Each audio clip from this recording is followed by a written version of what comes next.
Ta'ala. Ya, pada pertemuan sebelumnya kita sudah masuk penghujung kitab ini, hadis terakhir dalam kitab ini. Judulnya Al-i'tisamu bil kitabi was sunnah, berpegang teguh pada Al-Quran dan As-Sunnah. Berpegang teguh pada Al-Quran dan Sunnah. Atau hadis sebelumnya belum? Hadis sebelumnya sudah ya? Sudah kan? Berarti hadis terakhir kan? Ya, berpegang teguh pada Al-Quran dan As-Sunnah. Al-Quran maknanya jelas, yaitu kalam Allah yang diturunkan kepada Nabi Muhammad lewat malaikat Jibril. Nah, itu pengertian Al-Quran. Sedangkan Sunnah maksudnya yaitu perkataan, perbuatan, dan persetujuan dari Nabi Sallallahu Alaihi Wasallam.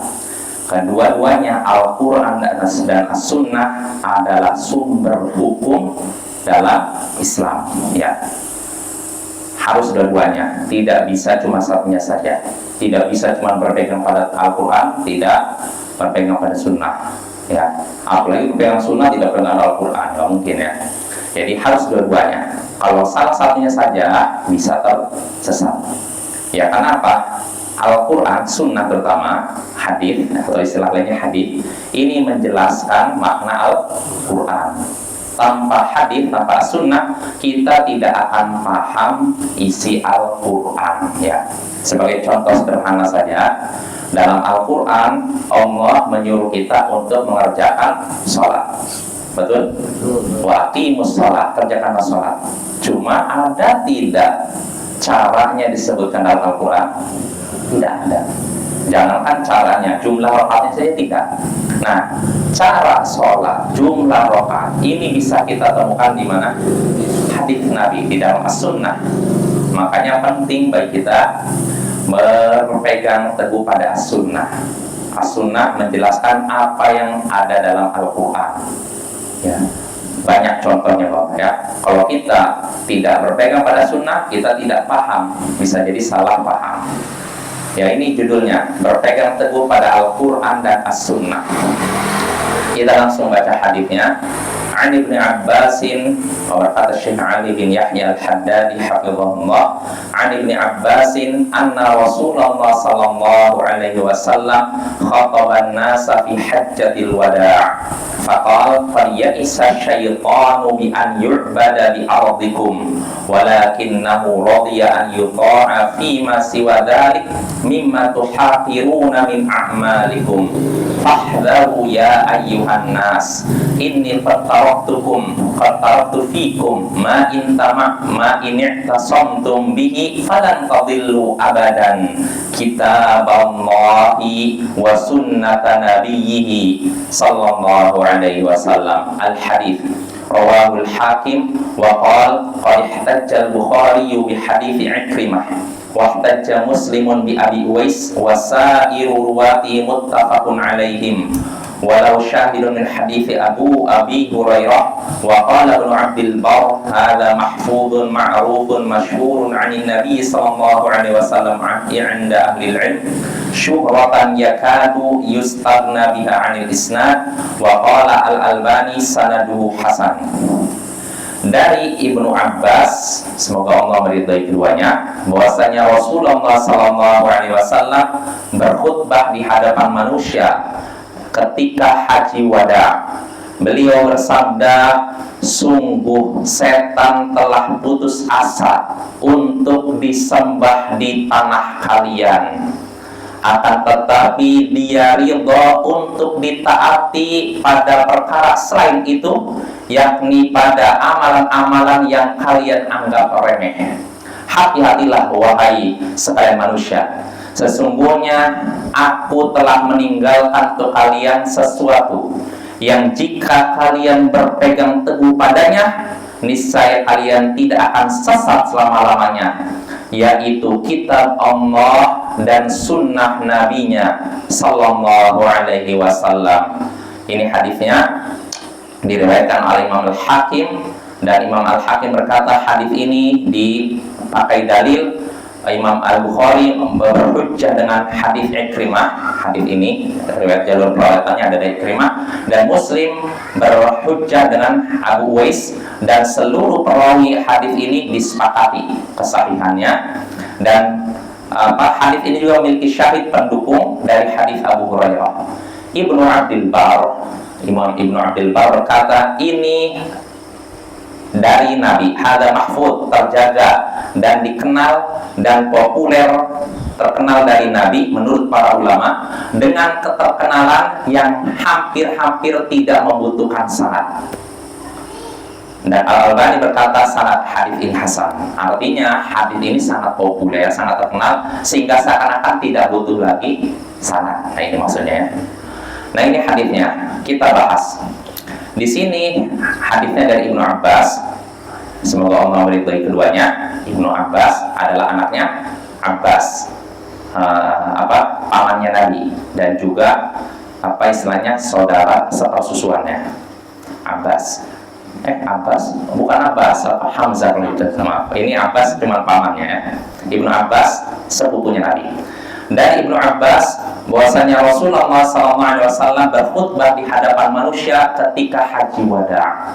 Haji wada yaitu haji perpisahan.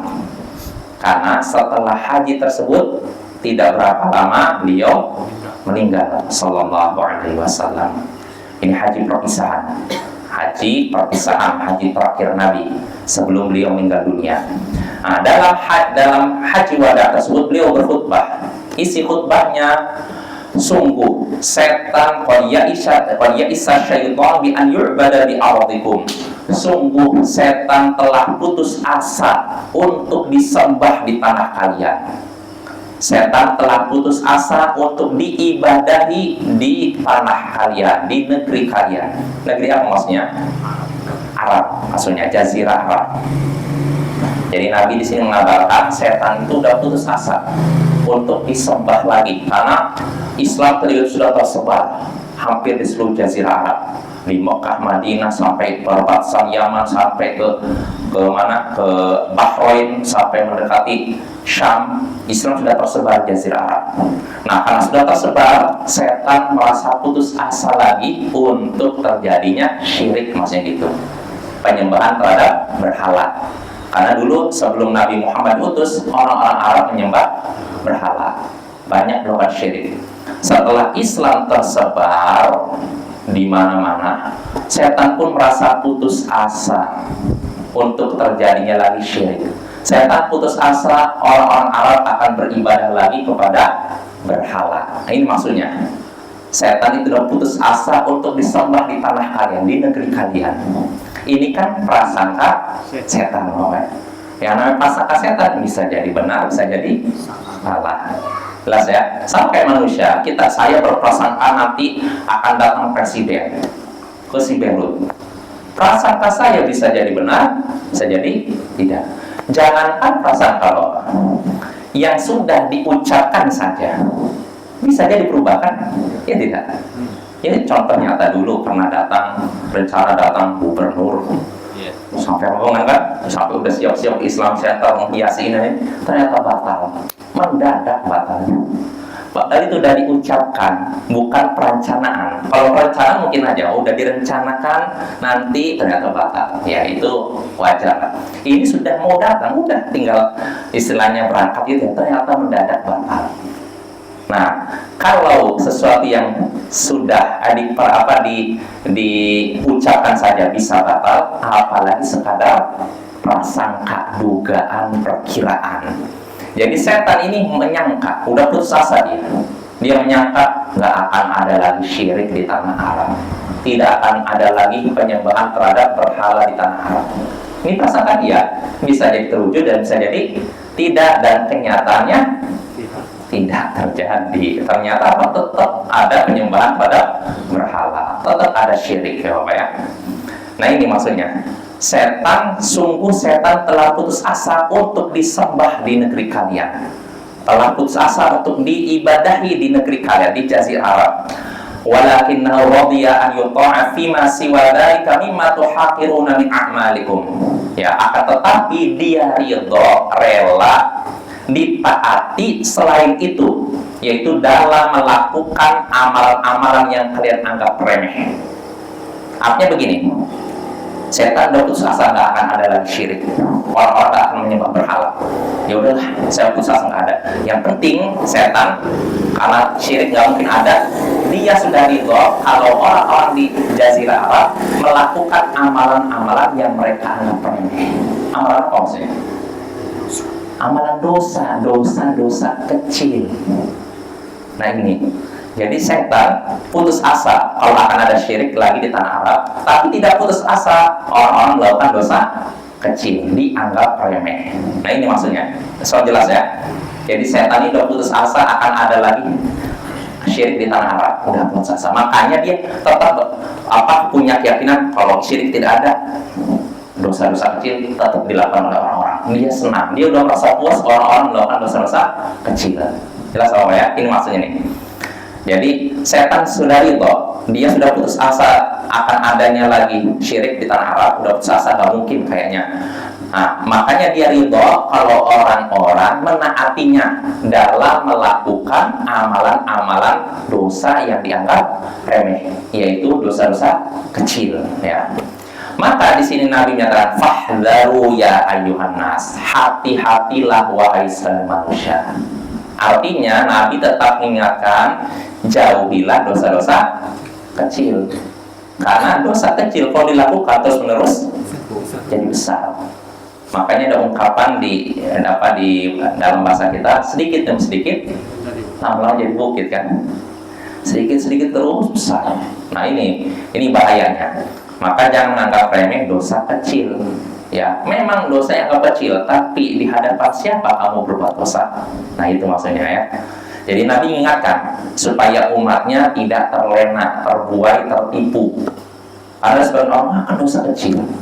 Nah, perlu kita ketahui bahwa dosa masih dianggap kecil selama tidak diremehkan. Selama tidak diremehkan. Tapi kalau sudah diremehkan, ini kecil, nah, itu udah besar. Maka selama seorang tidak meremehkan dosa kecil, itu masih kecil dosa itu. Tapi kalau kecil, nah ini kalau udah meremehkan begini, dosanya asalnya kecil bisa jadi besar. Nah ini bahaya ya. Maka jangan meremehkan dosa. Di sini Nabi mengingatkan umatnya, para sahabatnya. Bayangkan, yang Nabi ajak bicara ini siapa? Para sahabat, orang-orang yang bertakwa, orang-orang yang iman mereka seperti gunung, kata Anas bin Malik. Tapi walaupun begitu, Nabi ingatkan, hati-hatilah wahai sekalian manusia, hati-hatilah dari dosa-dosa kecil. Lalu Nabi menyebutkan wasiat, ini wasiat yang indah. Nabi menyatakan, sungguh aku telah meninggalkan untuk kalian sesuatu yang jika kalian berpegang teguh padanya, kalian tidak akan tersesat selama-lamanya. Aku tinggalkan untuk kalian sesuatu, maksudnya peninggalan, pusaka, warisan. Aku tinggalkan untuk kalian peninggalan, pusaka, warisan, yang jika kalian berpegang teguh padanya, kalian tidak akan tersesat selama-lamanya. Apa itu? Kitab Allah, wa sunnata nabihi, dan sunnah nabinya. Inilah dua pusaka, dua peninggalan Nabi yang jika kita berpegang teguh padanya, pada keduanya, kita tidak akan tersesat selama-lamanya. Pertama apa? Kitabullah, itu apa? Al-Quran, ya. Lalu kedua, sunnah nabinya, yaitu as-sunnah, atau istilahnya hadis. Nah, kalau kita tidak ingin tersesat sepeninggal Nabi, maka hendaknya kita berpegang pada Al-Quran dan As-Sunnah. Ya, tidak cukup Al-Quran saja, karena ada ayat-ayat dalam Al-Quran yang tidak menjelaskan atau masih umum. Contohnya perintah untuk sholat, tidak disebutkan caranya bagaimana, jumlah rakaatnya berapa, dalam Al-Quran ada. Terus tahunya kita dari mana? Dari hadis Nabi, dari As-Sunnah. Nah, contohnya dalam Al-Quran, Nabi menyatakan, Allah Subhanahu wa taala menyatakan, wasariqatu faqta'u aydiyahuma. Pencuri laki-laki, pencuri perempuan, potonglah tangan keduanya. Dipotong. Hukuman bagi pencuri, dipotong tangannya. Pertanyaan pertanyaannya, dipotongnya segimana? Tangan kan di sini kan? Kalau mencuri begini, langsung dipotong gini, atau segini, atau segini, atau segini. Kalau kita pakai lahir ayat Al-Quran, potonglah tangannya. Tangan tuh dari mana sampai mana Bapak? Sini apa sini kan? Tangan kan baru potong sini. Enggak seperti itu. Kita bisa tahu dipotongnya bagaimana ketika kita melihat as-sunnah, melihat hadis Nabi. Ada hadis Nabi memotong ini ya. Nah dari sini kita tahu, oh maksud tangan itu bukan semuanya tapi segini. Nah kalau kita cuma baca Al-Quran, nggak lihat hadis Nabi, potongnya segini, wahai nggak ada tangan sekali. Nah inilah yang terjadi pada kaum Khawarij. Orang Khawarij ketika menegakkan hukuman bagi pencuri, mereka potong segini. Karena orang Khawarij tidak berpegang pada sunnah, tidak berpegang pada hadis Nabi, mereka cuma Al-Quran. Pertanyaannya, kenapa mereka nggak berpegang pada hadis? Kenapa kira-kira? Karena mereka mengkafirkan orang-orang yang meriwayatkan hadis. Yang meriwayatkan hadis siapa? Para sahabat Nabi.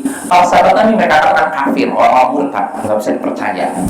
Ya kalau mereka nggak bisa dipercaya, berarti bagaimana mereka mau ngambil hadis? Sedangkan hadis diriwayatkan oleh para sahabat. Makanya orang Khawarij nggak berpegang pada hadis, mereka langsung Al-Quran.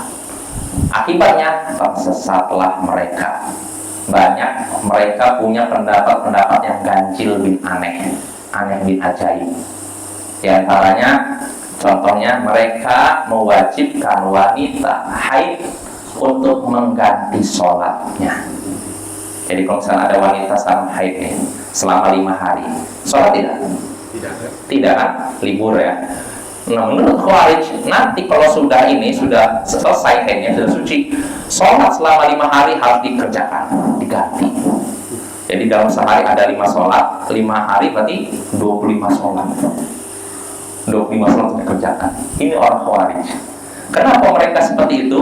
Karena mereka tidak berpegang pada as-sunnah. Mereka cuma Al-Quran. Dan dalam Al-Quran tidak disebutkan, ya kan? Orang yang haid tidak perlu mengganti sholat. Bahkan yang lebih parahnya lagi, Al-Hafidz Ibnu Rajab menyebutkan, ada lagi sebagian sekte Khawarij mewajibkan wanita haid untuk tetap sholat. Ini lebih parah lagi. Jadi wanita haid tetap sholat wajib. Nah ini lebih parah, lebih sesat, lebih menyimpang lagi daripada Khawarij yang tadi. Nah ini menunjukkan kita harus berpegang pada Al-Quran dan As-Sunnah. Tidak cukup dengan Al-Quran. Karena apa? As-Sunnah ini menjelaskan ayat Al-Quran yang masih umum, yang masih samar. Dengan dibaca Al-Hadith, baca As-Sunnah, kita tahu, oh maksud ayat ini begini, maksud ayat ini A, bukan B. Nah itu Bapak ya. Itu pentingnya berpegang pada As-Sunnah. Nah jelas ya. Nah dari hadis ini kita bisa mengambil beberapa pelajaran, beberapa faedah. Di antara yang pertama, di antara sifat setan yaitu putus asa. Maka seorang muslim jangan putus asa. Putus asa ini sifat tercela. Ya, sifat tercela yang menyebabkan setan juga tidak mau tobat karena putus asa. Ketika dia diusir dari surga, Bapak. Jadi ketika dia disuruh sujud, kan nggak mau kan kepada Adam kan? Allah kan nyuruh iblis untuk sujud kepada Adam. Iblis tidak mau kan? Dengan alasan apa? Saya lebih baik daripada Adam. Adam diciptakan dari tanah, saya diciptakan dari api. Api lebih baik daripada tanah. Sombong. Akhirnya Allah usir. Nah, saya mau nanya, ketika iblis, ini nenek moyangnya setan nih, ketika iblis diusir dari surga, disuruh turun, kalau dia ketika itu berdoa, ya Allah, atau minta pertolongan, ya Allah, ampunilah saya, Allah, ya Allah, sayangilah saya, Allah, kira-kira Allah terima tidak? Terima. Cuma iblis nggak seperti itu. Dia udah putus asa. Dia sudah putus asa dari rahmat Allah, nggak mungkin. Makanya dia makin tersesat. Makanya iblis, kata iblis, kata para ulama diambil dari kata ablasa iblisu, artinya putus asa. Karena dia sudah putus asa dari rahmat Allah, putus asa dari kasih sayang Allah. Maka Bapak jangan tiru setan, jangan tiru iblis ya. Jangan kita bermudah putus asa, nggak boleh putus asa. Makanya Allah berfirman dalam surat Yusuf ayat 87, innahu la yai'asu min rauhillahi illal qaumul kafirun. Sesungguhnya tidak ada yang berputus asa dari rahmat Allah kecuali orang-orang kafir. Nggak ada yang putus asa dari rahmat Allah. Putus asa dari rahmat Allah jadi nggak mungkin Allah mengampuni saya, nggak mungkin Allah menyayangi saya sudah banyak dosa. Jangan putus asa. Atau seperti seorang kena musibah terus, nggak mungkin saya diselamatkan oleh Allah, nggak mungkin Allah menolong saya. Jangan. Itu namanya putus asa. Nah, kata Allah, tidak ada yang putus asa dari rahmat Allah kecuali orang-orang kafir. Artinya ini termasuk dosa besar putus asa itu. Sifat khas orang-orang kafir dan sifat setan, sifat iblis. Maka jangan mudah putus asa. Kalau timbul perasaan kita, misalkan kita dalam suatu masalah, kita menghadapi suatu masalah, rasanya masalahnya rumit, tetap berdoa kepada Allah, tetap husnuzon, prasangka baik kepada Allah. Jangan sampai kita putus asa, karena putus asa termasuk dosa besar, Bapak ya. Jangan putus asa. Seorang muslim selalu optimis, selalu berprasangka baik, saya akan maju, Allah menolong saya. Begitu. Jangan baru kena musibah dikit langsung anjlok, langsung tidak mau sholat. Sebagian orang kena musibah bukannya sadar, rajin sholat malah tidak mau sholat. Nah, ini bahaya sekali ya. Harusnya orang kena musibah dekat pada Allah kan, tapi sebagian orang kena musibah malah makin jauh dari Allah. Itu kalau bisa saya umpamakan seperti sudah jatuh tertimpa tangga plus runtuh atapnya, tertumpuk ya, bertumpuk-tumpuk ya. Maka hendaknya kita menjauhi sikap putus asa. Lalu faedah berikutnya yang bisa kita petik dari hadis ini, setan menyangka bahwa tidak akan terjadi lagi syirik di tanah Arab. Setan menyangka tidak akan ada lagi syirik di tanah Arab.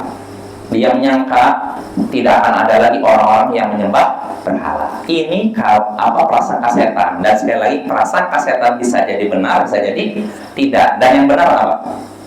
Tidak terjadi. Ya, kenapa? Ternyata syirik benar-benar terjadi. Setan menyangka nggak akan ada lagi syirik. Ternyata syirik ada lagi. Makanya Nabi dalam hadis lain, dalam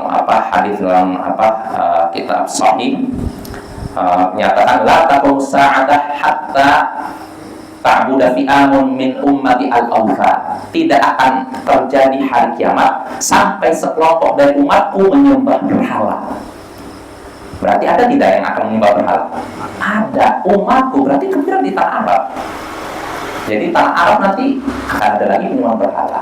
Ya, jangankan kita jauh-jauh nanti menjelang kiamat, di sebuah negara di tanah Timur Tengah sudah ada tempat ibadah Hindu. Ya kan, pernah dengar kan? Di negara yang terkenal kaya raya ya tuh. Nabi Ibrahim membersihkan jazirah Arab dari patung-patung berhala-berhala. Mereka malah mendatangkan berhala. Ini termasuk prihatin juga Pak ya. Sudah ada di tanah Arab ya, walaupun cuma satu negara, tapi ini termasuk mencoreng nama Arab, mencoreng nama bangsa Arab. Karena jazirah Arab sejak Nabi meninggal, setelah Nabi meninggal bersih dari syirik. Tiba-tiba didatangkan syirik, patungnya ada. Nah, inilah musibah. Ini nyata ini. Nggak usah nunggu nanti menjelang hari kiamat, sekarang sudah ada. Ya, besar lagi ini musibah ya. Jadi sekali lagi, setan berprasangka tidak akan ada syirik, kenyataannya ada syirik ya. Nah ini ya. Lalu faedah berikutnya yang bisa kita petik dari hadis ini juga, peringatan untuk tidak meremehkan dosa kecil. Sebab setan di sini dia putus asa, wah syirik tidak akan ada lagi. Makanya dia ridho orang-orang kalau melakukan dosa kecil. Dan kalau syirik tidak terjadi, yang penting orang-orang melakukan dosa kecil. Dan memang dari dosa kecil ini nanti ujungnya dosa besar. Dan dosa besar akhirnya terjatuh pada syirik. Seperti kisah ahli ibadah yang terjatuh dalam syirik lewat wanita. Ini disebutkan oleh Imam Ibnul Jauzi, bahwa mungkin pernah dengar kisahnya. Jadi ahli ibadah di kalangan Bani Israel. Jadi suatu hari dia dititipi seorang wanita. Jadi ada seorang keluarga, sebuah keluarga ingin pergi jauh, safar pergi jauh. Mereka menitipkan gadis mereka yang tentu sudah balik ya, kepada seorang ahli ibadah, kebanyakan rahib. Dan yang namanya ahli ibadah tentu jauh dari perempuan kan. Jangankan ngobrol, lihat aja nggak mau ya kan? Nah, cuma pertama kali ketika pihak keluarga ini minta tolong kepada ahli ibadah, si rahib mau. Dia jauh dari wanita. Bahkan sebagian rahib tidak nikah kan, demi ibadah pada Allah. Ditolak. Cuma si keluarga ini bilang, tolonglah kami pergi jauh, tidak mungkin kami bawa gadis kami ini. Tolonglah titip-titip. Setelah didesak-desak, udahlah, diterimalah oleh si rahib ini, ahli ibadah ini. Cuma tentu saja tidak tinggal satu rumah. Apa yang dilakukan? Si ahli ibadah ngalah. Jadi dia ini punya rumah, dia punya loteng, itu tempatnya ibadah. Nah, si ahli ibadah tinggalnya di atas, si gadis di bawah. Tidak satu ruangan. Nah, akhirnya pergilah keluarga tersebut, si gadis tinggal dalam ruangan, ahli ibadahnya di atas. Nah, berlalu berapa hari biasa saja. Nah, tapi iblis tidak tinggal diam. Setan tidak tinggal diam. Ya, setan bisikan ahli ibadah. Karena yang ngurus makan gadis ini siapa? Ahli ibadah kan? Jadi selama ini si ahli ibadah masakan, lalu datang ke bawah, makan sudah ada, tinggal. Itu aja. Setiap hari begitu. Nah, cuma iblis kan tidak tinggal diam. Dia ingin menggelincirkan ahli ibadah ini. Maka apa kata si iblis? Coba kamu jangan cuma ketok-ketok lalu taruh makanan depan pintu. Ngobrol sebentar lah. Ya basa-basi kayaknya gitu kan. Nah, akhirnya apa? Si ahli ibadah ini, si rahib ini, ya udah. Dia setiap kali ngantar makanan, tok, Assalamualaikum, dilihat. Wanitanya, ya ini makanan ya ada. Begitu terus. Berapa hari, berapa minggu itu. Iblis sabar juga nih untuk menyesatkan, menggelincirkan ahli ibadah. Nah, setelah terbiasa ahli ibadah ini ngetok pintu, ngobrol bentar, iblis membisikkan lagi. Kalau bisa ngobrol panjang lagi lah, jangan sebentar. Ngobrol mungkin tanya kabarnya bagaimana atau sebagainya. Ahli ibadah nurut. Akhirnya setiap kali dia ngantar makanan, ketok-ketok, dibuka pintunya, seakan makan, ngobrol lama. Nah, begitu terus selama beberapa waktu, dan iblis tidak tinggal diam. Dia bisikan lagi kepada ahli ibadah, coba kamu gak usah ngobrol di luar, masuk sebentar lah, sebentar aja, gak usah banyak-banyak.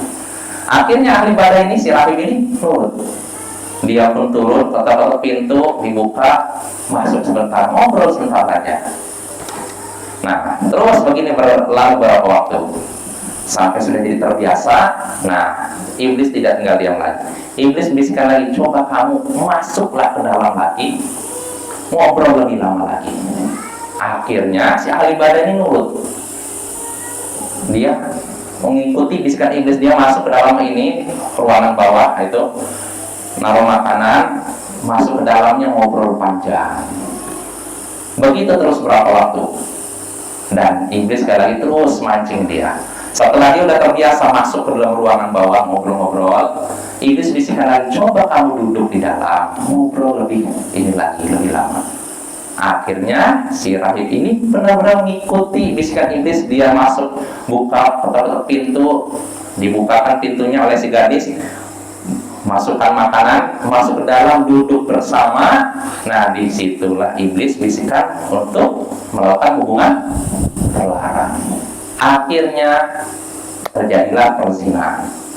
Nah, setelah perzinahan itu, akibat perzinahan itu ternyata wanita tersebut hamil. Disinilah si ahli ibadah panik.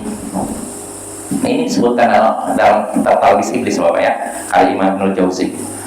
Jadi setelah panik, setelah gadis itu hamil, paniklah si ahli ibadah. Gimana nih? Nanti kalau keluarganya datang, apa yang mereka lakukan terhadap saya? Bagaimana nama baik saya? Akhirnya iblis bisikan, apa kira-kira? Habisi dia. Akhirnya dituruti, dibunuh. Setelah itu dikubur di tempat yang tidak jauh dari situ. Nah, setelah itu masalah belum selesai. Keluarga si gadis datang menanyakan jawab, mana gadis kami, anak kami? Si ahli ibadah dibisikkan iblis, udah bohong aja, bilang aja sudah meninggal karena sakit. Akhirnya dijelaskan, oh gadis putri Anda sakit lalu dia meninggal, sudah saya kubur. Nah, dengan ini dia selamat, mengira selamat dari musibah berikutnya. Ternyata enggak. Ketika itu setelah si keluarga ini pulang dari rumah rahib ahli ibadah ini, mereka bermimpi. Dalam mimpinya si gadis ini menceritakan kepada bapaknya bahwa saya sudah dibunuh oleh ahli ibadah itu, sudah dinodai dan dibunuh. Dan ini bapak, yang namanya mimpi ini termasuk bisa benar Bapak ya. Jadi kadang roh itu bisa ada dalam mimpi. Artinya gini, roh orang meninggal ini bisa bertemu dalam mimpi dengan kita ya. Termasuk ini. Jadi ketika si bapaknya gadis tadi mimpi, katanya gadisnya bilang saya sudah dinodai, saya sudah dibunuh. Si bapak kaget. Pertama dia tidak percaya, dia langsung datangi ahli ibadah, ditanya. Tapi si ahli ibadah kira-kira ngaku nggak? Nggak. Terus ditanya, didesak-desak sampai akhirnya dia ngaku. Nah, disinilah dia udah menyadari, wah nggak akan ada yang bisa menyelamatkan saya. Ternyata ketika dalam konflik segini, datang lagi iblis berkata, sekarang kamu tidak bisa selamat lagi dari hukuman. Mereka akan membunuh kamu. Kalau kamu ingin selamat dari hukuman mereka, sujudlah ke saya. Sujud kepada siapa? Nah, apa hukum sujud kepada iblis? Syirik kan? Akhirnya apa? Ahli ibadah udah mikir, oh ya daripada saya dapat hukuman, dia pun sujud kepada iblis. Ternyata setelah sujud kepada iblis, iblisnya menyelamatkan nggak? Enggak. Akhirnya keluar kasih garis tetap ini nangkap dia lalu disalib. Matilah dia dalam keadaan sudah berbuat syirik. Lihat tuh, dari maksiat ketemu perempuan ngobrol sebentar, terus digiring sampai melakukan dosa paling besar di antara dosa-dosa besar. Nah, ini bahayanya melakukan dosa kecil. Kalau terus-menerus bisa mengantarkan pada dosa yang sangat besar. Maka jangan remehkan Bapak ya, dari dosa-dosa kecil. Makanya disebutkan dalam Sahih Bukhari, Anas bin Malik pernah berkata, innakum la ta'maluna a'malan hiya adaqu fi a'yunikum nasyar kunna na'udduha ala ahdi Rasulillah sallallahu alaihi wasallam minal mubiqat. Sesungguhnya kalian melakukan amalan-amalan yang kalian anggap lebih ringan daripada rambut. Kalian melakukan suatu amalan yang kalian anggap lebih ringan daripada rambut. Padahal itu di zaman Rasulullah kami menganggapnya termasuk dosa yang membinasakan. Ini kata Anas bin Malik. Kalian melakukan amalan yang menurut kalian lebih tipis, lebih kecil daripada rambut. Yang diajak bicara Anas bin Malik siapa? Tabi'in, bukan sahabat Nabi. Jadi orang tabi'in. Jadi kata Anas bin Malik, kalian wahai tabi'in, bukan sahabat Nabi, kalian melakukan dosa-dosa kecil. Lalu pada menganggap ini lebih ringan daripada rambut. Padahal di zaman Rasulullah dulu kami menganggap itu dosa yang membinasakan. Nah, maka Bapak jangan anggap remeh dosa kecil, karena akan mengantarkan terus sampai dosa besar ya. Nah, ini ya peringatan baik kita. Lalu berikutnya, faedah berikutnya yang bisa kita petik dari hadis ini,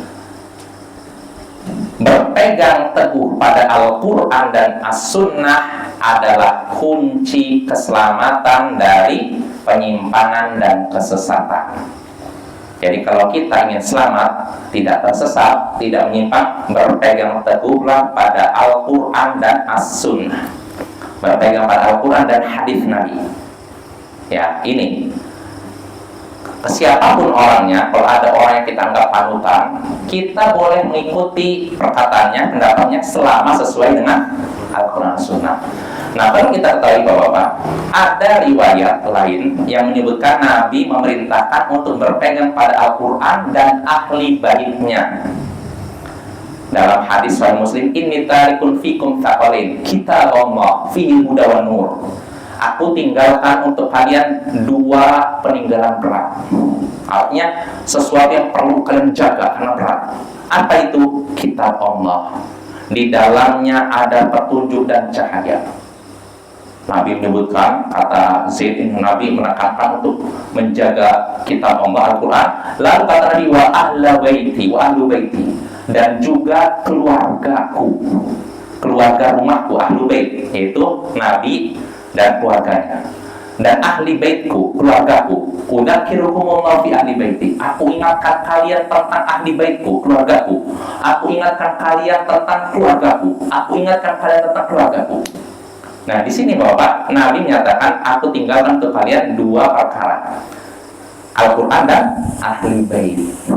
Kalau dalam hadis ini apa? Al-Quran dan Sunnah. Nah, bagaimana nih? Kok seakan-akan bertentangan? Tidak bertentangan. Kenapa perlu saya sebutkan ini? Karena orang Syiah menggunakan hadis tadi untuk mengarahkan kita untuk mengikuti ahli bait dan memusuhi sahabat Nabi. Karena kata mereka, ini lihat dalam hadis Sahih Muslim, kita harus berpegang teguh pada Al-Quran, ahli bait. Ahli bait Ali bin Abi Thalib. Berarti siapapun yang bertentangan dengan Ali bin Abi Thalib salah, bahkan kafir. Mereka lancang demikian. Mereka menolak hadis ini. Padahal hadis ini bersahih. Terus bagaimana sikap kita? Kita katakan dua hadis ini tidak bertentangan. Hadis yang menyatakan kita berpegang teguh pada Al-Quran dan Sunnah dengan kita berpegang teguh pada Al-Quran dan keluarga beliau, ahli bait. Ini tidak bertentangan. Bagaimana cara menjamaknya? Cara menjamaknya mudah. Kita mengikuti Al-Quran dan keluarga Nabi selama mengikuti Al-Quran dan Sunnah kita ya. Jelas apa ya? Karena kalau kita patokan kita harus mengikuti Al-Quran dan ahli bait, keturunan Nabi. Saya nanya, keturunan Nabi apakah semuanya soleh? Zaman sekarang banyak orang mengaku keturunan Nabi tapi mabok, ada. Kemudian ahli bait, istri Nabi itu ahli baitnya. Nah itulah yang jadi masalah, sebagian orang membatasi ahli bait cuma pada Fatimah, Hasan, Husain dan keturunannya. Enggak.